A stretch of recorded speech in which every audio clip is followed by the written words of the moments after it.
you know, we talk about the civil rights movement sometimes as if it solved all of the problems in our country. And over the last 15 years, I think we've seen substantial effort to wrestle with race relations in Arizona and in the country.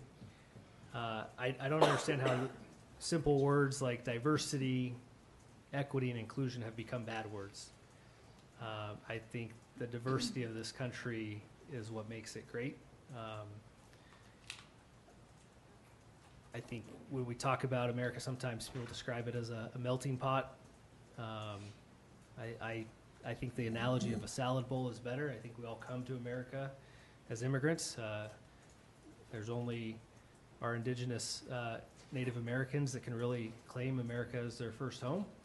But most of us that have ended up in this country, our descendants come from somewhere else. And I think that's the powerful thing that makes America the greatest country on the planet.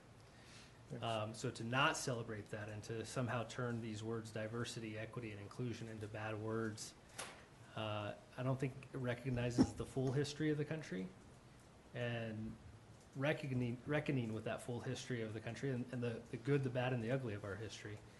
And that includes the systemic racism that has been part of this country from the very beginning. And I think every generation moves the ball forward to become more diverse, more equitable, more inclusive.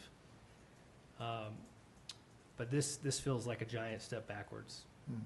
And I think sometimes when we hear "Make America Great Again," it sounds like we're trying to go backwards, not trying to go forward. I think diversity, equity, and inclusion for every generation is how do we provide more opportunity for more people with each successive generation.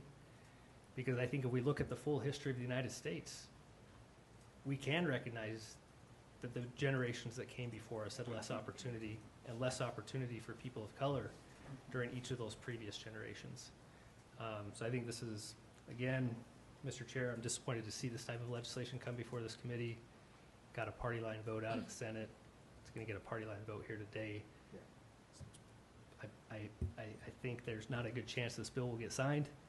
And I think, this is our last committee hearing for this session, but I hope when we have a chance to work together next session that we really, the 7 of us that are here, focus on things that we can work together on in a bipartisan fashion. So with that, I vote no.